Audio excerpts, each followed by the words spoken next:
everyone, good afternoon. Welcome you all on the Ashok Online platform channel. मित्रों, कल के class में मैंने बात किया था प्रेजेंट इंडेफिनिट के परफेक्ट और परफेक्ट कॉन्टिन्यूअस के बारे में। इस तरह से मैं प्रेजेंट को कंप्लीट कर चुका था और आज के इस वीडियो लेक्चर में मैं बात करूंगा सेकेंड जो है टेंस वो है पास्ट एंड इंडेफिनिट।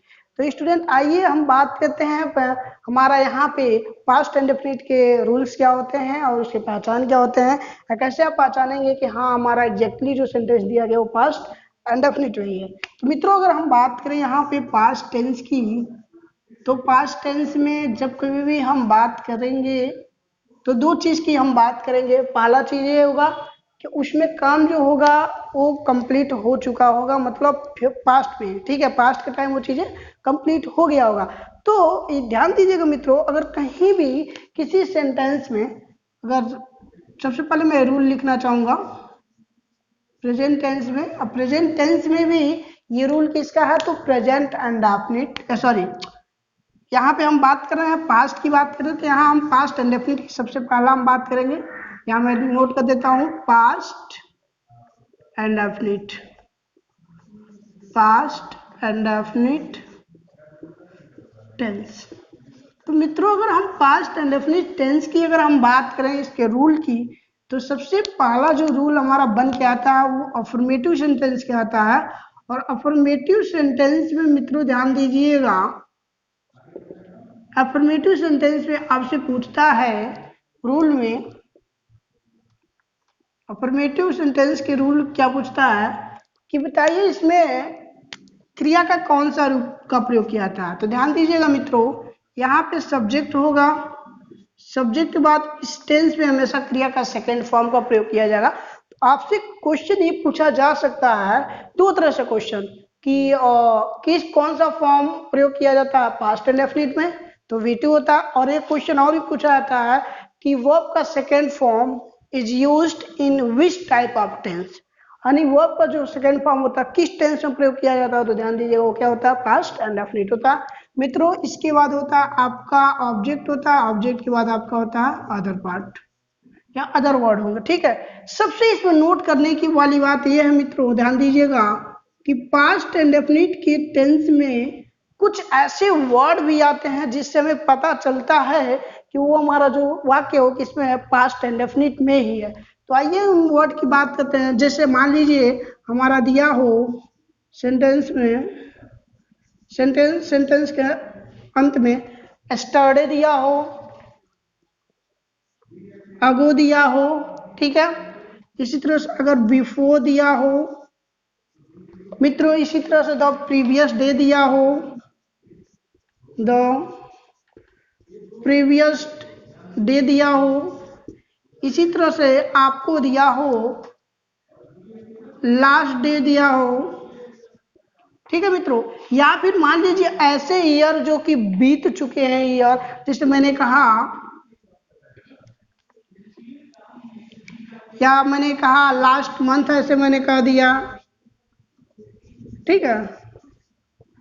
तो यहाँ कुछ भी चीजें हो सकती हैं जो कि पीछे की बात करती है, बीती हुई बातों को करती है। तो ध्यान दीजिएगा ऐसे सभी वर्ड, ऐसे सभी वर्ड्स सेंटेंस में हो तो सेंटेंस में हो तो इसे पास्ट इंडेफिनिट, इसे पास्ट इंडेफिनिट टेंस कहते हैं, टेंस कहते हैं। तो यहाँ ध्यान दीजिएगा मित्रों, अगर हम बात करें इसके कुछ एग्जाम्पल के, तो एग्जाम्पल में ध्यान दीजिएगा। जैसे मैंने कहा I fill in the blank to score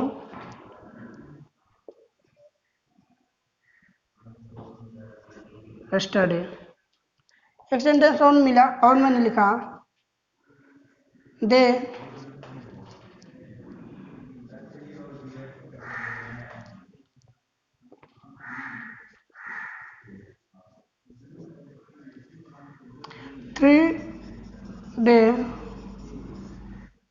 अगो। ठीक है, और एक सेंटेंस मैंने लिखा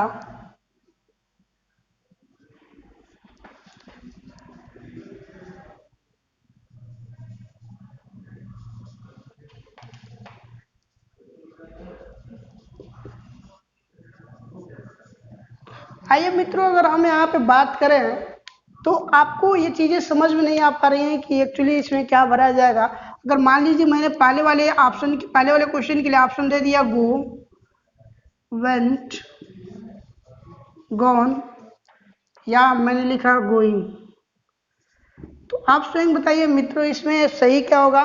तो अगर आप नहीं समझ पा रहे तो देखिए ये हमारा स्टडी आ गया, स्टडी की वजह से हमारा यहाँ वर्ब का कौन सा फॉर्म लगेगा, सेकेंड फॉर्म होगा, क्योंकि रूल के अकॉर्डिंग सब्जेक्ट के बाद वर्ब का सेकेंड फॉर्म होता है। तो सेकेंड फॉर्म गो का क्या होता है, तो वेंट होता है, आंसर क्या होगा, वेंट हो जाएगा।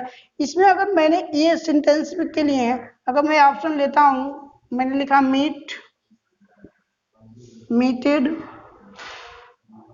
मेट, और एक मैंने लिखा नन, तो स्वयं बताइए मित्रों इसमें क्या सही होगा। तो देखिए इसके लिए भी हमारा क्या दिया हो, या एगो दिया हो या बिफोर दिया हो, तो उस कंडीशन में भी वो किस में चला जाएगा, हमारा पास्ट एंड डेफिनेट में। पास्ट एंड डेफिनेट में मीट का सेकंड फॉर्म क्या होगा, मेट होगा, इसमें आंसर क्या होगा, थर्ड हो जाएगा, इसलिए यहाँ पे क्या होगा, met. He met me 3 days ago। अगला ध्यान दीजिएगा student, they fill in the blank the needy last month, मैंने लिखा हेल्प, दूसरा ऑप्शन दिया हेल्प्स, तीसरा मैंने दिया हेल्पिंग, और चौथा मैंने दे दिया हेल्प्स, हेल्प दो। तो आंसर इसमें क्या होगा, तो ध्यान दीजिएगा यहाँ पे, यहाँ भी लास्ट मंथ दिया, लास्ट मंथ मतलब पिछले की बात कर रहा, जब पिछले महीने की बात कर रहा, बीती हुई बात कर रहा, तो यहाँ भी वर्ब का सेकंड फॉर्म, तो वर्ब का सेकंड फॉर्म में क्या होगा, हेल्प्ड होगा, यहाँ आंसर क्या हो जाएगा, हेल्प्ड होगा। तो इस तरीके से आप देख रहे हैं सब्जेक्ट प्लस क्रिया का second form, object plus other word आता है। तो मित्रों ध्यान दीजिएगा कि हमेशा क्या होगा, पास्ट एंड डेफिनेट होगा। ठीक है, तो दो चीजें आपको बस याद रखना है, एक आपको इसके वर्क फॉर्म को याद करना है, बाकी ये चीजें आपको याद करने की जरूरत है। तो this is all about your past and definite. मित्रों पास्ट एंड डेफिनेट का ये अभी अफर्मेटिव का रूल था। अगर पास्ट एंड डेफिनेट के अगर निगेटिव की रूल की अगर हम बात करें स्टूडेंट, तो पास्ट एंड डेफिनेट के निगेटिव में क्या आता है वो चीज ध्यान देने की जरूरत है। तो आइए हम बात करते हैं पास्ट एंड डेफिनेट के निगेटिव के रूल की बात करते हैं। मित्रों अब ध्यान देने की बात है, पास्ट एंड डेफिनेट के निगेटिव की जब भी हम बात करते हैं तो बच्चे कंफ्यूज होते हैं हमेशा कि पास्ट एंड डेफिनेट के निगेटिव में क्रिया का कौन सा फॉर्म प्रयोग किया जाएगा। क्योंकि वो पास्ट इंडेफिनिट के अफर्मेटिव को याद करते हुए क्रिया का सेकंड फॉर्म का प्रयोग कर देते हैं, लेकिन आपको ये गलती कभी नहीं करना है। ध्यान दीजिएगा, जब कभी भी हम पास्ट एंड डेफिनिट के निगेटिव की बात करेंगे तो हमेशा क्रिया का पहला रूप का प्रयोग करते हैं। तो आइए हम देखते हैं उसके सबसे पहले रूल को। तो सेकेंड जो है हमारा वो निगेटिव सेंटेंस है, अफर्मेटिव को मैंने बात कर लिया था। दूसरा निगेटिव सेंटेंस के लिए हमारा जो बन के आएगा वो निगेटिव सेंटेंस में क्या आएगा। मित्रों ध्यान दीजिएगा, इसके अगर रूल की हम बात करते हैं तो रूल में जो आएगा होगा सबसे पहले सब्जेक्ट। सब्जेक्ट की बात ध्यान दीजिएगा मित्रों, यहाँ पे पास्ट एंड डेफिनिट के निगेटिव में हेल्पिंग वर्ब आता है डिड नॉट। ये आपसे क्वेश्चन पूछा जाता है, दिस इज वेरी इंपॉर्टेंट।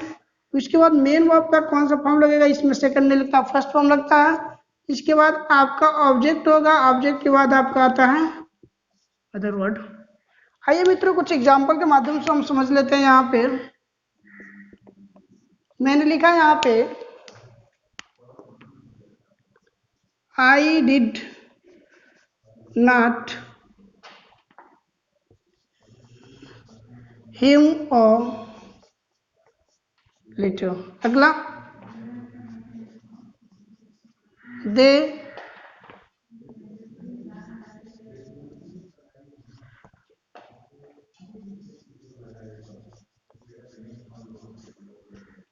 अब यहाँ ध्यान दीजिएगा मित्रों, अगला चीजें क्या होगा।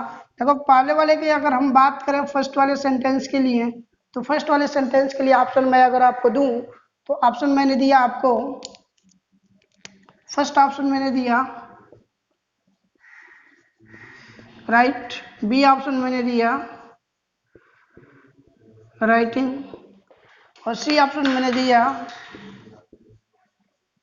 राइट, और डी ऑप्शन मैंने दे दिया नन। तो मित्रों आप स्वयं इसमें बताइए कि ऑप्शन क्या सही होगा। तो अगर हम इसके ऑप्शंस की बात करें मित्रों तो ध्यान दीजिएगा, यहाँ पे हमारा क्या है, हेल्पिंग ऑफ डिड नॉट है।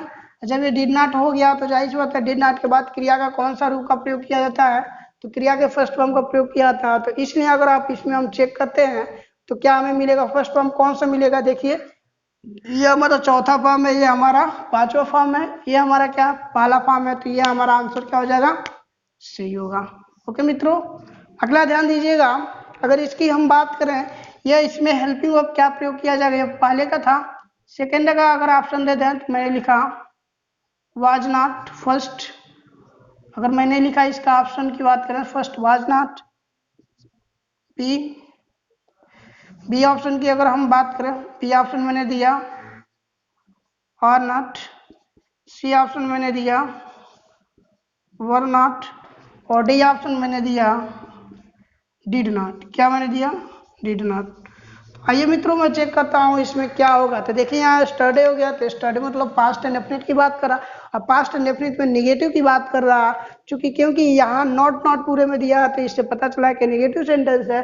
तो देखिए इसकी अगर हम बात करें वाज नॉट का, तो ये पास्ट कंटिन्यूअस बिफोर फॉर्म में लगता है हेल्पिंग वर्ब, और इसकी बात करें तो ये प्रेजेंट के पी का कंटिन्यूअस का हेल्पिंग वर्ब है। तो ये भी हमारा आंसर गलत हो गया। यहाँ पे ये जो है पास्ट इंडेफिनिट का फिर आपका बिफोर फॉर्म है, लेकिन हमें यूज क्या करना है, पास्ट इंडेफिनिट के निगेटिव। और पास्ट इंडेफिनिट के निगेटिव में हेल्पिंग वर्ब क्या लगता है, डिड नॉट। ऐसी डिड नॉट के बाद क्रिया का कौन सा रूप आता है बताइए, ये क्रिया का आपका आता है फर्स्ट फॉर्म आता है। अगर वाज नॉट होता क्रिया का यहाँ फोर्थ फॉर्म आया होता, वो आर नॉट होता तो क्रिया का आपका चौथा फॉर्म आया होता। यहाँ वर नॉट हो, वर अगर नॉट होता तभी क्रिया का कौन सा फॉर्म आता, चौथा आता। इसलिए यहाँ क्रिया का पहला फॉर्म दिया था हेल्पिंग वर्ब, डिड नॉट सही होगा। तो इस तरह के आपके क्वेश्चन आपके पेपर में पूछे जा सकते हैं, ध्यान दीजिएगा। ओके स्टूडेंट, तो this is all about past indefinite negative. अगला जो हम बात करेंगे type of sentence past indefinite के, वो होगा इंट्रोगेटिव, जो कि मैं पहले भी बात करते हुए आ रहा हूँ और इसमें भी मैं बात करूंगा कि पास्ट इंडेफिनिट के इंट्रोगेटिव में हेल्पिंग वर्ब अब क्या है। हेल्पिंग वर्ब यही है, डिड हो गया, तो बस अब इंट्रोगेटिव में इसको क्या कर देंगे, सबसे पहले कर देंगे। तो आइए उसके भी कुछ रूल को हम देख लेते हैं। तो मित्रों जैसे कि मैं आप लोगों को बता चुका हूं कि इंट्रोगेटिव सेंटेंस में हमेशा आपको दो तरह की चीजें मिलेंगी, दो फॉर्म मिलेंगे। पहला मिलेगा जिसमें हेल्पिंग वर्ब से स्टार्ट होती है क्रिया सेंटेंस, जिसको हम यस या नो टाइप बोलते हैं। हिंदी में बोले तो क्या शब्द से स्टार्ट होता है। लेकिन अगर हम बात करें डब्ल्यूएच टाइप या क्वेश्चन वर्ड की बात करते हैं, तो हमेशा ध्यान देने की बात है ये है कि हेल्पिंग वर्ब के पहले हमेशा आपको डब्ल्यूएच वर्ड मिलेंगे, जैसे व्हाई, व्हेन, वे और हाउ मच, हाउ मेनी। ठीक है, ये पूरी की चीजें विच, ये सभी क्या मिलेंगे आपको, डब्ल्यूएच टाइप। तो ध्यान दीजिए, अगर पास्ट इंडेफिनिट के तीसरा जो टाइप का सेंटेंस मिलेगा वो क्या मिलेगा, इंट्रोगेटिव सेंटेंस मिलेंगे। और इंट्रोगेटिव में आप ध्यान दीजिएगा, इंट्रोगेटिव में हम दो चीजों को अध्ययन करेंगे। और इंट्रोगेटिव सेंटेंस की जब भी हम बात करते हैं मित्रों, इंट्रोगेटिव, तो इसमें या तो क्वेश्चन क्या से पूछा जा सकता है, या तो बीच में रीजन पूछा जा सकता है, क्यों, कब, कहाँ, कैसे। तो सबसे पहला जो हम टाइप पढ़ेंगे वो ये होगा यस या नो टाइप। इसी को बोलते हैं यस या नो टाइप, जो कि क्या शब्द से स्टार्ट होता था। अगर इसकी रूल की बात करते हैं मित्रों, तो रूल हमारा क्या बन के आता है, आइए देख लेते हैं एक बार। तो यस या नो टाइप पे क्या होगा, सबसे पहले हेल्पिंग वर्ब लग जाता है। तो पास्ट इंडेफिनिट का नेगेटिव में हेल्पिंग वर्ब डिड मैंने देखा था। इसके बाद सब्जेक्ट लगेगा, सब्जेक्ट के बाद क्रिया का फर्स्ट फॉर्म, इसके बाद ऑब्जेक्ट, ऑब्जेक्ट के बाद आपका अदर वर्ड। ध्यान दीजिएगा इंट्रोगेटिव है तो क्वेश्चन मार्क लास्ट में लगेगा। मित्रों इसी तरह से अगर हम अगला बात करें क्वेश्चन वर्ड की, अगर हम बात करते हैं डब्ल्यूएच टाइप की, तो डब्ल्यूएच टाइप में जो हमारा बन के आएगा रूल, वो क्या बन के आएगा, डब्ल्यूएच टाइप में हमारा जो रूल बन के आता है क्या बन के आएगा। तो सबसे पहला चीज यही है कि हमारा इसमें क्वेश्चन वर्ड बन के आएगा, या डब्ल्यूएच वर्ड इसी को बोलते हैं। इसके बाद हमारा हेल्पिंग वर्ब आप सब लोग जानते हैं, डिड ही होगा इसमें भी। अगला इसकी हम बात करें तो सब्जेक्ट आता है, सब्जेक्ट के बाद आपका क्रिया का फर्स्ट फॉर्म आएगा, ऑब्जेक्ट आएगा, इसके बाद आपका आता है अदर वर्ड आता है। तो मित्रों ये चीजें हो गया हमारा क्वेश्चन वर्ड की। तो आइए मैं कुछ एग्जाम्पल लिख देता हूँ ताकि आपको समझ में आए कि पास्ट इंडेफिनिट का इंट्रोगेटिव के किस किस फॉर्म में आपका आ सकता है। पहला मैंने कहा क्या तुमने अपना काम पूरा किया, मैं बोलूंगा डिड यू। और आपसे यहाँ पूछा जाए कि क्रिया का कौन सा रूप होगा, तो ध्यान दीजिए डिड के बाद सब्जेक्ट के बाद क्रिया का फर्स्ट फॉर्म। यहाँ होगा did you complete your work. ये क्वेश्चन हो गया डिड, इसका आंसर यस या नो में मिलेगा।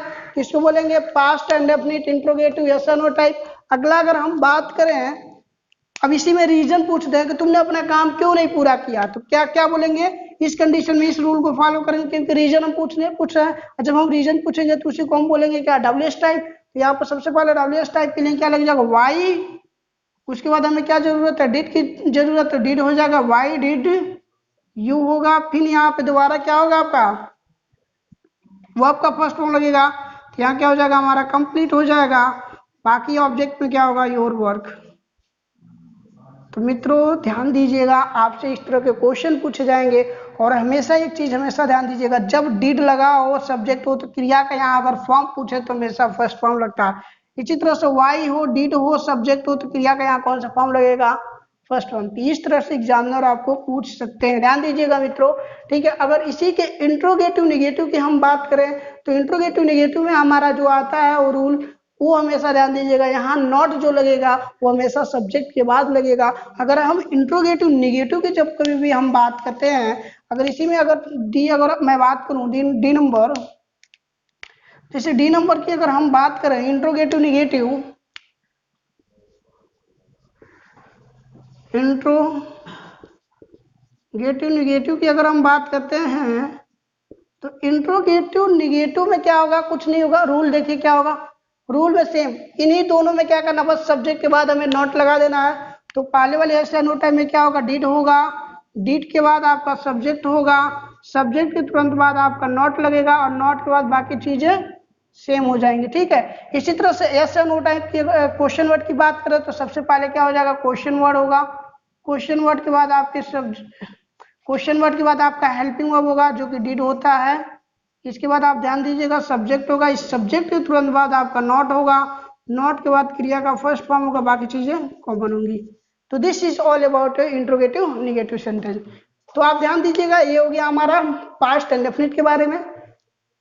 अगला जो हम बात करेंगे इसमें वो हमारा होगा पास्ट कंटिन्यूअस। अगर हम पास्ट कंटिन्यूअस की अगर हम बात करें मित्रों, तो पास्ट कंटिन्यूअस में हमें क्या मिलता है, तो पास्ट कंटिन्यूअस का मतलब क्या होता है कि हम पास्ट की बात करेंगे, लेकिन जब हम बोलते हैं उस टाइम वो काम क्या रहता है, कंटिन्यू रहता है। और आपको प्रेजेंट एंड डेफिनिट या प्रेजेंट कंटिन्यूअस जब मैं पढ़ा रहा था तो उसमें आपको बताया भी था कि कुछ ऐसी क्रियाएं भी होती हैं जो कि स्टेटिव होती हैं। स्टेटिव मतलब वे क्रियाएं जो कि हमारे 5 सेंसरी ऑर्गन के द्वारा किए जाते हैं। तो ध्यान दीजिएगा, ऐसे सभी क्रियाओं को कभी भी हम कंटिन्यूअस फॉर्म में नहीं लिखते हैं। आइए मित्रों, अगर हम बात करें अगला जो टेंस है पास्ट का, जो है पास्ट कंटिन्यूअस।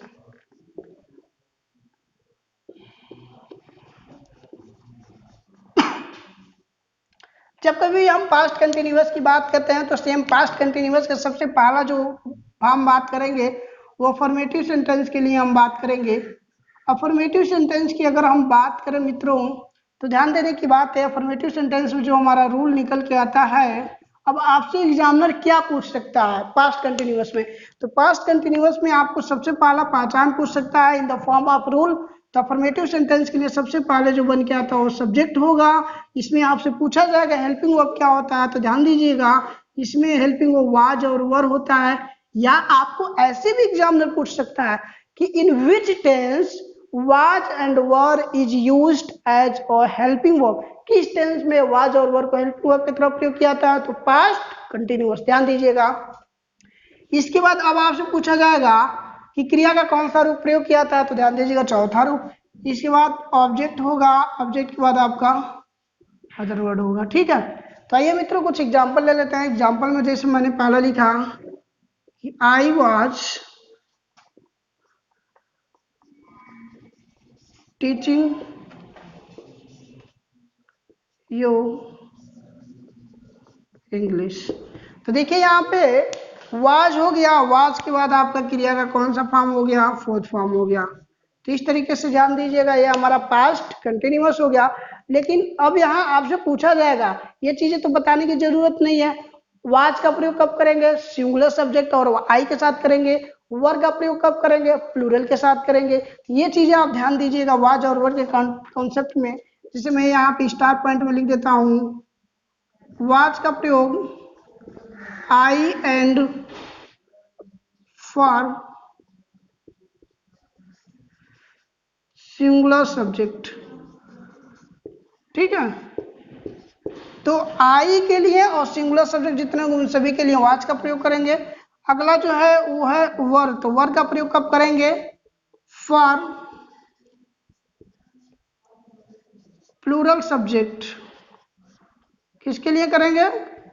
प्लूरल सब्जेक्ट जितने भी होते हैं उन सभी के लिए वर का प्रयोग करेंगे। तो आइए मित्रों एक और एग्जांपल ले लेते हैं प्लूरल के केस में। जैसे मैंने सेंटेंस लिखा, they doing their work sincerely. तो आप देख रहे हैं यहाँ डूइंग हो गया, तो यहाँ पे वाज और वर में क्या प्रयोग किया जाएगा? तो यहाँ पे वर होगा, क्योंकि ये हमारा सब्जेक्ट क्या हो गया? प्लूरल हो गया। तो बहुत ही इजी होता है, इसमें कुछ करने की जरूरत नहीं है, बस आपको हेल्पिंग वर्ब याद रखिएगा और मेन वर्ब का प्रयोग कीजिएगा। ठीक है, बाकी अगर जब हम इसके निगेटिव की बात करते हैं तो निगेटिव भी बहुत ही आसान होता है। आइए देख लेते हैं। निगेटिव में हमें कुछ करने की जरूरत नहीं है मित्रों, ध्यान देने की बात यह है, निगेटिव में जब कोई भी पूछा जाएगा तो निगेटिव में यही होता है कि नॉट का प्रयोग कहाँ किया जाएगा। तो जब हम निगेटिव सेंटेंस की अगर इसमें हम बात करते हैं, सेकेंड अगर हम बात करें इसमें निगेटिव सेंटेंस की, पास्ट कंटिन्यूअस का निगेटिव अगर सेंटेंस की अगर हम बात करते हैं, तो बस आपसे एग्जामिनर यही चीज जानना चाहेगा कि इसमें बताइए नॉट कहाँ लगेगा। तो इसके रूल की अगर हम बात करते हैं तो रूल हमारा जो बन के आता है वो क्या होगा? सब्जेक्ट होगा, सब्जेक्ट के बाद आपका वाज वर, जो कि हमारा ऑलरेडी अफर्मेटिव में बता चुका हूँ। इसके तुरंत बाद ही हमारा क्या होगा? नॉट लगेगा। और सेम होगा इसमें भी, क्रिया का चौथा फॉर्म का प्रयोग होगा, ऑब्जेक्ट होगा और क्या होगा? अदर वर्ड होगा। ओके मित्रों, तो ध्यान दीजिएगा पास्ट कंटिन्यूअस के आपके ये जो है निगेटिव के रूल्स होते हैं। और मित्रों मैंने बताया था कि कभी भी जितने भी स्टेटिव वर्ब्स होते हैं उसको कभी भी आप किसमें मत प्रयोग कीजिएगा? कंटिन्यूअस में। और वे कौन कौन से स्टेटिव वर्ब मैंने बताया था, तो एक बार मैं पुनः लिखना चाहूंगा कुछ स्टेटिव वर्ब। स्टेटिव वर्ब की अगर हम बात करते हैं तो स्टेटिव वर्ब वे वर्ब जो 5 सेंसरी ऑर्गन के द्वारा किए जाते हैं। जैसे मैंने लिखा था वहां पे love, like, smell, dislike, hate, see, look, no, understand,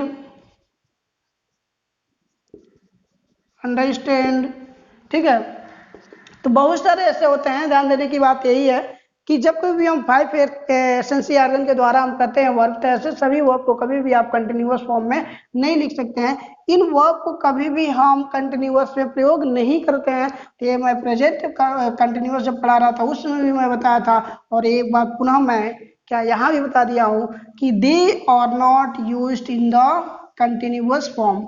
ये ध्यान देने की बात है, जितने भी स्टेटिव वर्ब होते हैं कभी भी उसको कंटिन्यूअस वर्ब में आप प्रयोग मत कीजिएगा मित्रों। ओके, तो आइए इसके इंट्रोगेटिव के हम रूल बता देते हैं। इंट्रोगेटिव के बाद आपको इंट्रोगेटिव निगेटिव, इसके बाद ये पास्ट कंटिन्यूअस कंप्लीट हो जाएगा मित्रों।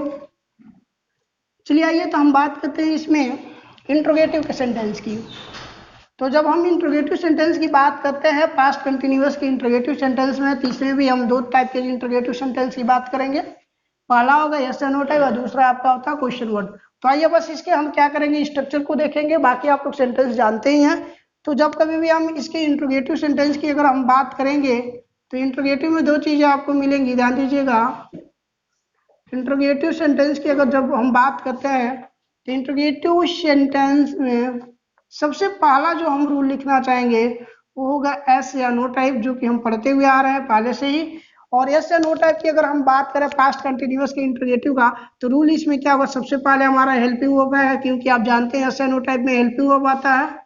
तो हेल्पिंग वर्ब आएगा, इस हेल्पिंग वर्ब के बाद आपका तुरंत आपको सब्जेक्ट मिलेगा, सब्जेक्ट के बाद आपका क्रिया का चौथा रूप मिलता है, उसके बाद ऑब्जेक्ट आता है, ऑब्जेक्ट के बाद आपका अदर वर्ड आएगा, जन क्वेश्चन मार्क आएगा। ओके, अगर हम बात करें इसमें WH या क्वेश्चन वर्ड टाइप की बात करें, अगर हम इंट्रोगेटिव सेंटेंस अगर WH टाइप की अगर हम बात करें तो WH टाइप में हमें मिलता क्या, सबसे पहले हमारा क्वेश्चन वर्ड मिलेगा, या WH वर्ड इसी को बोलते हैं। इसके बाद WH के बाद क्या आता है, हमारा हेल्पिंग वर्ब आता है, जो कि हम इस चीज को बताते हुए आ रहे हैं। तो सबसे पहले अगर हेल्पिंग वर्ब की हम बात करें तो हेल्पिंग वर्ब क्या होगा, इसमें वाज और वर होता है। अब इस वाज और वर के बाद सब्जेक्ट ही होगा। और इसमें अगर आपसे एग्जामिनर अगर ये जानना चाहे कि बताइए क्रिया का कौन सा रूप प्रयोग किया जाता है, तो क्रिया का चौथा रूप का प्रयोग किया जाता है इस टेंस में। उसके बाद ऑब्जेक्ट होगा, ऑब्जेक्ट के बाद आपका अदर वर्ड होगा।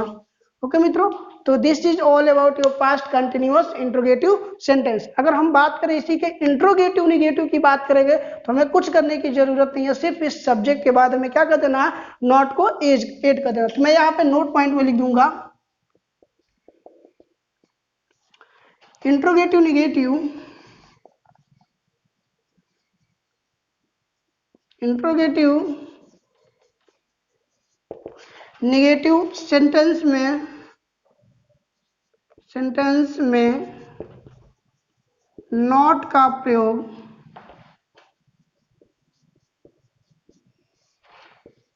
सब्जेक्ट के तुरंत बाद किया जाता है।